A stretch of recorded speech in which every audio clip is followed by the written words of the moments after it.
Season 2, Episode 13 of Elsbeth introduces a new detective to the series, but his general behavior and a few key details suggest that he might actually be a sleeper villain for the season. The second season has expanded things in a number of ways, including the addition of a few new faces to Elsbeth's cast of characters. Recent introductions include Elsbeth Tachone's, Carrie Preston, son Teddy, Ben Levi Ross, Lieutenant Noonan's, Frederick Lane, replacement, and even the first ever Elsbeth romantic interests, although Tachone's only lasted for one episode.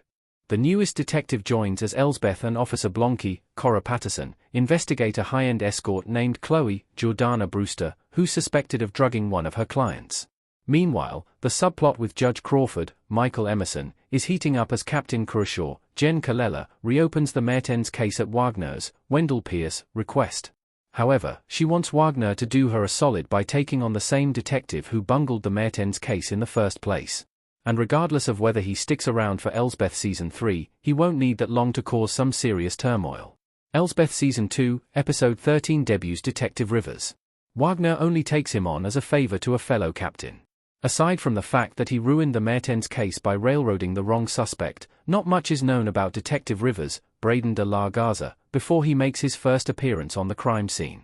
Rivers immediately makes his presence known by obnoxiously breezing past Elsbeth and Kaya, talking down to them for being at his crime scene at all. But despite this, Rivers continuously tries to take credit for Elsbeth's work by cutting her off during witness interviews to ask the same questions and citing her ideas as his own when talking to Wagner. He gets even worse when dealing with potential suspects, aggressively accusing every single one of them of murder. Worst of all is when he deals with Chloe. Elsbeth likes Chloe, accepting her life as an escort, and Chloe appreciating Elsbeth's unique fashion sense doesn't hurt. So when Rivers asks Chloe during a DNA swab how much she charges to put things in her mouth, Elsbeth invokes her consent decree to have him booted from the case. But while Rivers may seem like he's just incompetent and rude, earning his resentment could be a dangerous move for Elsbeth. Why Detective Rivers has all the hallmarks of a potential foe for Elsbeth. He could very easily have connections to Judge Crawford. Carrie Preston as Elsbeth Tachone and Braden de la Garza as Detective Rivers in Elsbeth. Although it initially appeared as though Carter Schmidt, Christian Ball, turning up as the first good wife character in Elsbeth was meant to introduce the Van Ness case as Season 2's main arc, it soon became clear that the season has a tangible villain in the form of Judge Crawford. One of Crawford's most dangerous traits is that he's well-connected, and Detective Rivers may be one of those connections. It's revealed at the end of Tearjerker that Rivers' uncle is the chief of detectives, the exact sort of high-ranking company Crawford is known to keep. Rivers also shows himself to be ambitious and fond of pulling rank. Despite nearly sharing a brief moment of vulnerability with Kaya, he very quickly belittles her for holding a lower position.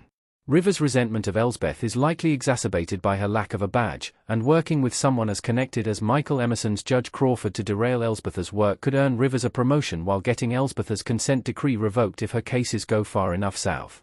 Rivers might be petty and a little stupid, but those can be dangerous qualities in someone who mistakes nepotism for birthright.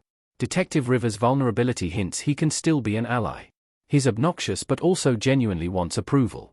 Braden de la Garza as Detective Rivers in Elsbeth.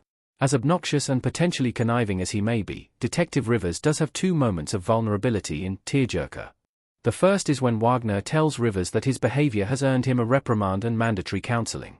Rivers very meekly tells Wagner that he was handling the case aggressively because he just wanted his new captain to be impressed with him. Later, when sitting at Kaya's desk, he tells her in a very raw fashion that he's had a rough day and just needs to sit down. Rivers ruins the latter moment when he pulls back and laughs at Kaya for still being a uniformed officer, and his tendency to lash out when he feels vulnerable is exactly the sort of thing that might lead to his villainous turn in Elsbeth. However, it also provides a glimmer of hope that he could be redeemed. Any connections he might have to Crawford could easily be turned to Elsbeth's advantage. Rivers may be hard to stomach in his first appearance, but his unpredictable motives make him a rather fun character for the future.